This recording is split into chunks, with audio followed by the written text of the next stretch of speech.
and political commentator. Russell Quirk is joining us Good morning. today. Glad to be back. It's always lovely to see you. It's been a while. It has been a while. Well, here I am. There was that petition. There was, yes, and the Ofcom thing. I still exist. Here I am. I'm Here back. he is. I'm sure we're all delighted. Send your message of support in. We're delighted to have Russell back in the studio. Russell, let's talk about the U-turn on winter fuel. The economy's been sorted now, and that's why they can afford to give winter fuel payments back to millions of pensioners they took it away from last winter. Fair enough, yeah? No. Okay, just because that, I'm afraid, is another Labour lie. Would you believe? Politicians lying. And we're kind of losing count of those Labour lies, I think. And let's not forget that even before the election, and certainly for the weeks and months after the election, Rachel Reeves and Keir Starmer made great stock of the fact there was this huge £22 billion black hole left by the Conservatives, which, of course, the Office of Budget Responsibility could not find. Odd, that.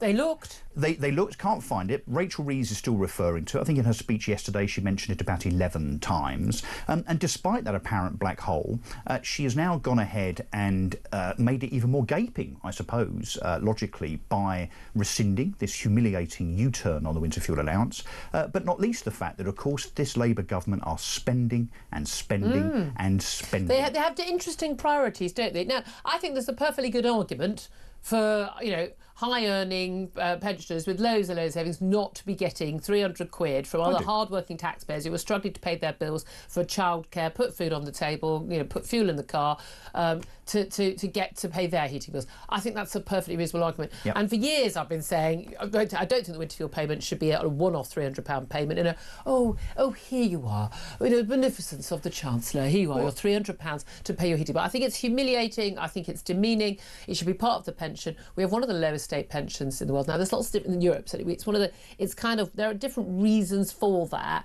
in terms of how payments are made. However, it was always possible to do a version of means testing at the top end, because if you're paying a certain rate of tax, then you're not going to get it. But that's actually quite a small number of people. I mean, 3/4 of pensioners will now be getting the winter fuel allowance. Question is, should she apologise? There was no sense of, you know what, we did the wrong thing. It was wrong. We've listened. They did a little bit of we listened, but mostly it was all about the economy's fine now. If only for some humility in politics. I mean, an apology from a politician is literally as rare as a hen's tooth, isn't it? It just doesn't happen. But it'd be nice to hear every now and again, I think. This is clearly not just something that affected pensioners. I mean, we have gone through a winter, of course, where that winter fuel allowance was removed. It was, I think, verging on evil. I mean, I think it was, quite frankly, an atrocious thing to do. But let's be clear as well that when it was, I was going to get to that, yeah. So when it was first introduced, you could argue that it was political because it was designed to appease, if you like, and to gather more votes from pensioners. It wasn't. It was really clear at the time. But to do the opposite now and to alienate. Pensioners don't vote for us; they vote Tory. We don't care if we. But that's why they took it away. Yes. That's what it was. And of course, there's been a huge backlash. So the excuse, the fib, the lie, the deceit that this U-turn is as a consequence of the economy being fixed, and you just referred to the unemployment numbers, as I'm sure we'll get to later on. This economy is far from being fixed. There is only one reason why they have U-turned in a humiliating way on the winter fuel allowance, and that is because the polls are destroying exactly. But the thing is, we were told that axing the universal winter fuel payments would raise £1.5 billion this year. Now it looks like the figures are revised figures from the Treasury state the policy would still raise £450 million. But Steve Webb, who's a former pensions minister, and he says actually he's done some work numbers. He says it will raise just £250 million. Bearing in mind that £1.5 billion has already been spent on other things. And let's be clear what the total budget of this government, this country is. Our money, of course. Let's remind ourselves it's not the government's money. It is our money. Taxpayers' money. Is about £900 billion. So this risk, this political faux pas was done in exchange for saving what is actually a tiny amount of money in the scheme of things. It was a real political shooting in the foot. Well, I mean, again, everything is absolutely fine, and the economy is all sorted. They've got us all back on, even keel. Everyone is feeling. I don't know about you. You go to the supermarket, everything's fine. So inflation going up and unemployment going up. Now, the UK's jobless rate was announced again this morning, 7 o'clock. The regular figures. These are the figures for the 3 months to April. The new unemployment rate is up from 4.5%. That's 1.6 million people to 4.6 Now, it's a tiny increase. You think, oh, what difference does that make? It's the highest rate since July 2021, when we'd just come out of, the second big lockdown. That is very worrying. Now, compared to, France and many other countries, it is not, at the scary end, but it is creeping up and up. And I think what's also crucial is Jamie Jenkins, brilliant statistician, big friend of the show. He was quoted in the Sun front page yesterday for some of his latest figures on. You look at the cost of asylum hotels. That was it 4.6 billion or something. It's equivalent of the tax paid by everyone in Manchester, or the population. Even if everyone in Manchester, the children and the pensioners all pay tax, it would be all their tax. But he was a statistician in health, but also in looking at employment at the Office for National Statistics. He is someone who can genuinely crunch the numbers and knows what he's talking about. And he's looked at the numbers in terms of payroll jobs. So there's lots of figures, aren't there? There's employment rates, there's available employment, there's unemployment, there's benefits claimants. There's lots of different kinds of figures. You kind of have to mash it all together to get a big picture. But he looked at payroll jobs, the jobs that are actually being paid.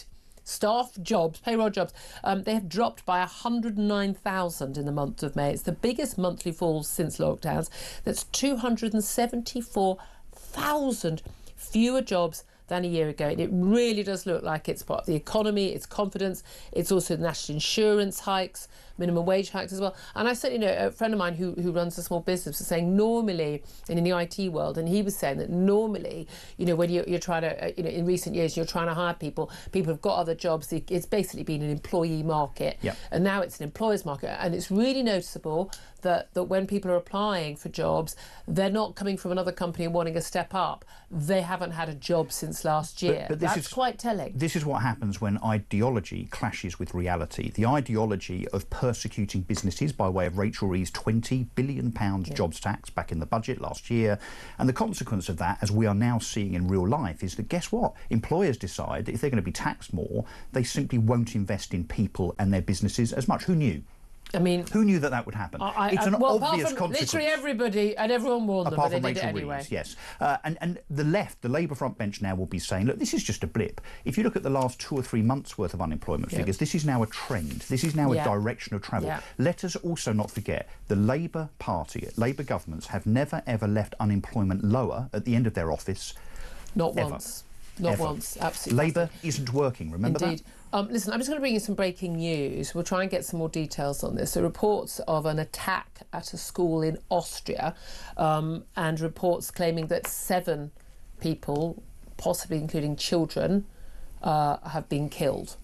We don't know any more details than that at the current time that I can report to you. As soon as we get more information, I'm going to bring it to you here. But reports of an attack and several dead in an attack on a school in Austria. I think a lot of us will jump to conclusions. Let's not do that. Let's wait and see what facts we have on that. But listen, I do want to still hear from you on particularly on the winter fuel allowance cut. Should the Chancellor apologise to pensioners? Obviously tying in that the whole the economy and where we are. Give us a call 0344 499 1000. Let's also talk about what we are spending money on, and it does appear nuclear power plants. Ed Miliband, the Energy Secretary, your friend and mine, so on each other's Christmas card lists, I can't tell you. He sends me 5 Christmas cards because he loves me so much.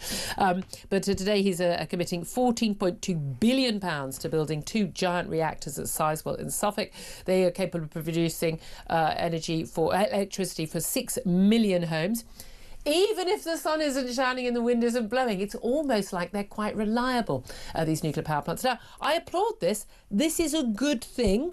We need to keep the lights on. The reason why we need to build more nuclear reactors to keep the lights on is because of this reliance on solar and wind. And we're going to have solar and wind, and when they're not working, we're going to have the nuclear power. We could just have the nuclear power and it would be easier and cheaper. The question is the amount of money that's going in, and we'll talk to Donica McCarthy later on. Take a deep breath, everybody. This is in addition to £3.6 billion from the last Tory government. It means that Sizewell C is going to receive a total of almost 18 billion quid in public money. More to follow, obviously. But bearing in mind that the one that's currently being built at the moment, which is Hinkley Point C in Somerset, that is already likely to cost, they think now, 50 billion quid before it opens, probably 2031. I mean, Hinkley won't open way any time before that. extraordinary. Hinkley Point C is more than 4 times more expensive on a pound per megawatt basis than the average nuclear power plant built in South Korea. I mean, we just simply can't do this stuff efficiently, and for many, many different reasons, partly because we don't build enough of them. Well, and maybe if we hadn't not opened a nuclear power plant since 1995... That might be part of which the Keir issue. Starmer was trumpeting on X this morning. I'm thinking, hang on a sec, wasn't your party in power until 2010? Wasn't it Nick Clegg of the Liberal Democrats that said in 2010 we shouldn't bother with nuclear because we won't get a nuclear power station open until at least 2020? Yeah.